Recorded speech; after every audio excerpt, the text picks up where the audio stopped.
Are you ready for another beautiful middle game training, folks? Please form a plan for white in this position. How would you treat this position with white pieces?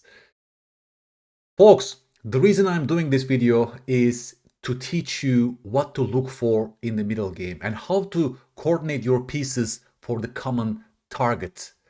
We are learning to identify the weakest points in the enemy camp and simply orient our pieces towards those weaknesses. That's how we form a strong middle game or end game plan in chess.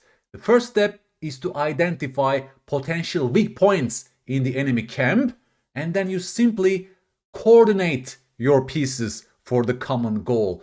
I witnessed as a coach many times across the years, people have advantageous positions, but they let it slip because they lack this foundational understanding of identifying those targets. Please stop the video. That's a beautiful moment to stop and orient yourself towards the gist of this position. What are you seeing in this position, folks? What is that strong plan that is giving white a big advantage from this position? Assuming you stopped the video, folks, I will now reveal my thoughts about this position. The most important factor here is the king's locations, right? Kings castled on opposite flanks, which means dynamism, attack, pawn storm, violence that will decide this game. Okay? Now I will let you again to think for the moment. Now I gave you a prompt, right? Kings on opposite flanks, attack becomes important, and now maybe you can already start eyeing the king side over here and maybe identify those targets for our pieces to simply put more pressure, right?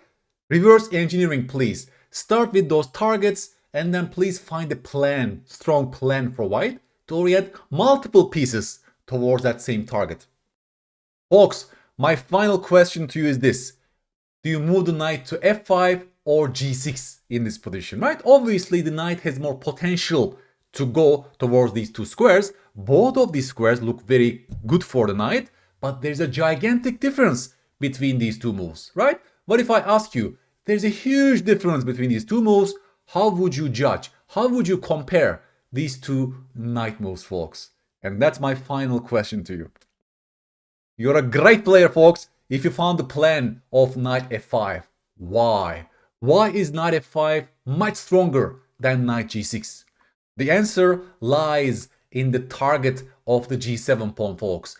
That g7 pawn is our target. That's only guarded by the black king. That's the base of their pawn chain. No other black pawn can defend it, but we can put more pressure on that pawn. So that's the first step of knight f5 being stronger than knight g6. But what is that second piece that can put more pressure on that g7 pawn? And here you're learning to coordinate your pieces.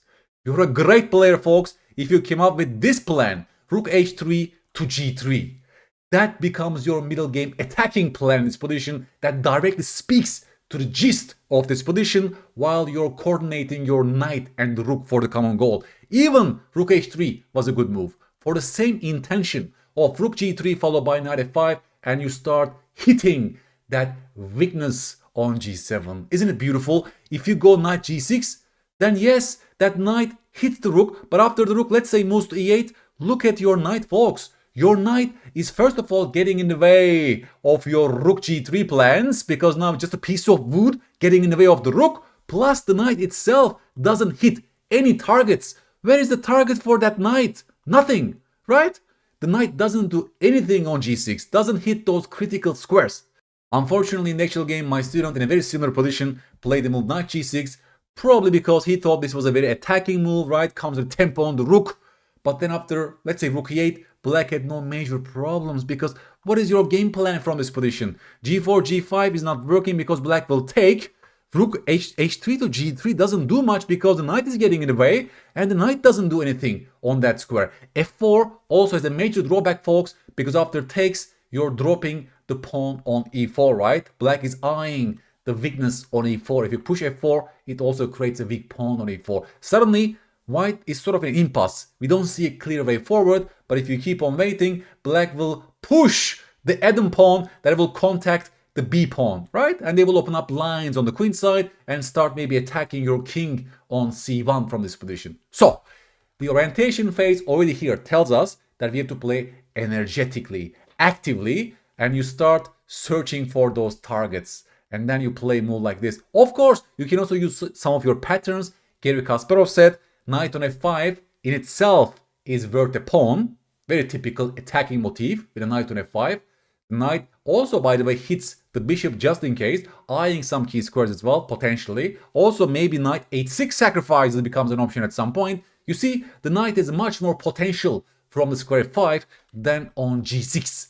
So after knight f5, I can give you some variations. We won't delve into every single line here, but just to show you the potential of white's attack in this position. Rook f7 is probably the best try because the bishop f8 is prepared and the rook starts guarding the main weakness on g7, right? I'm giving you the best moves for black, but even after that, right, we will see the potential in the white's position. You see, the rook and the knight is now talking to each other. This pawn is also preventing g6.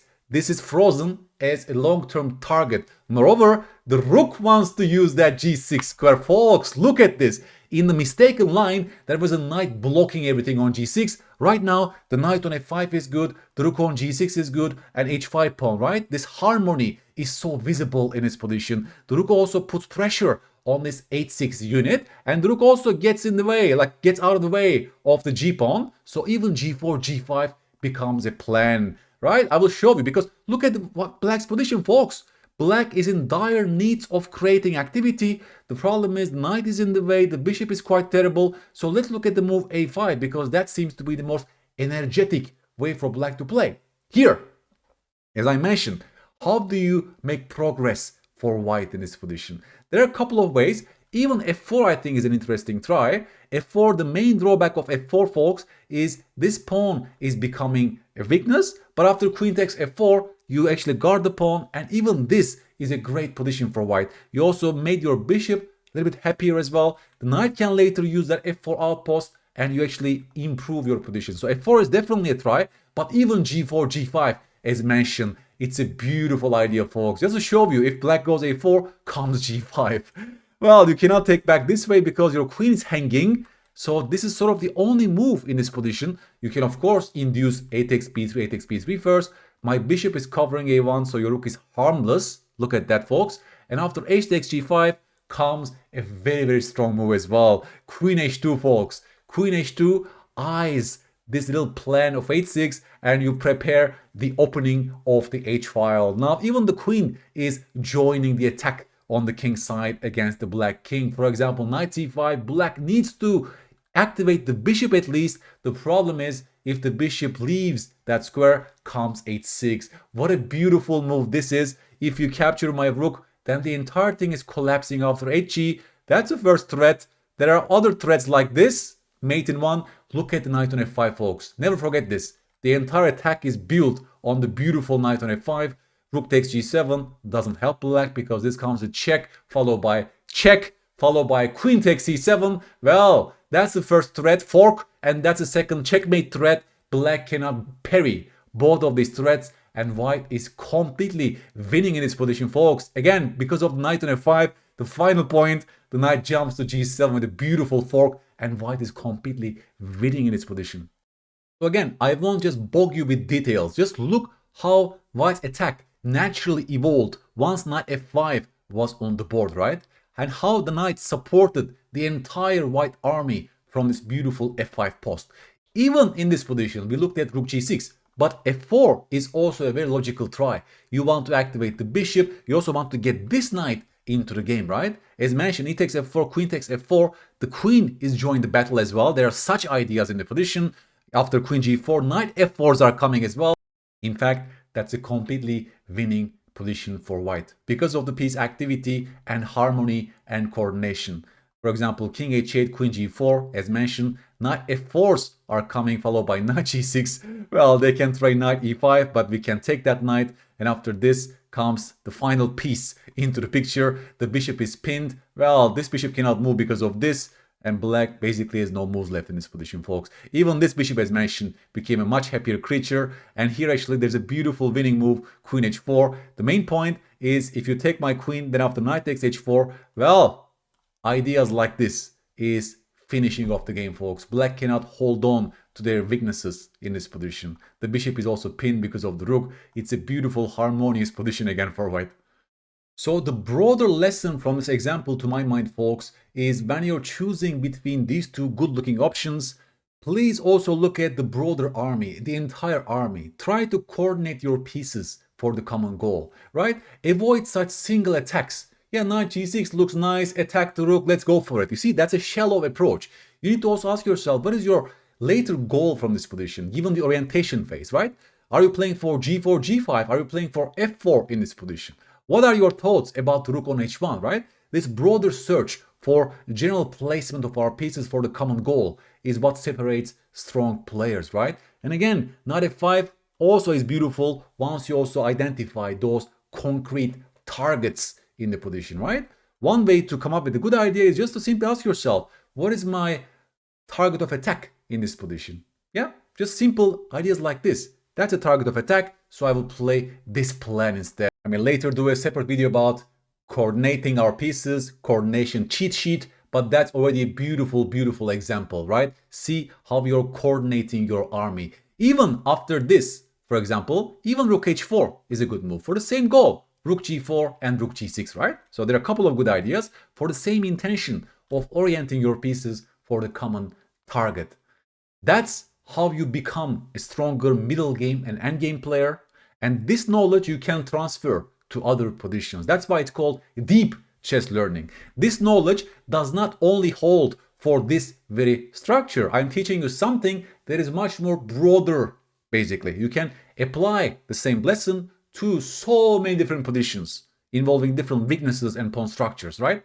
That's the value of such instructive puzzles. I hope you loved it. Please ask me anything on YouTube. Please tell me whether you looked for knight g6 or knight f5 to begin with, and whether my explanations made you maybe change your mind. Okay? Like and subscribe if you like it, and I will catch you on the next episode, folks. Bye-bye.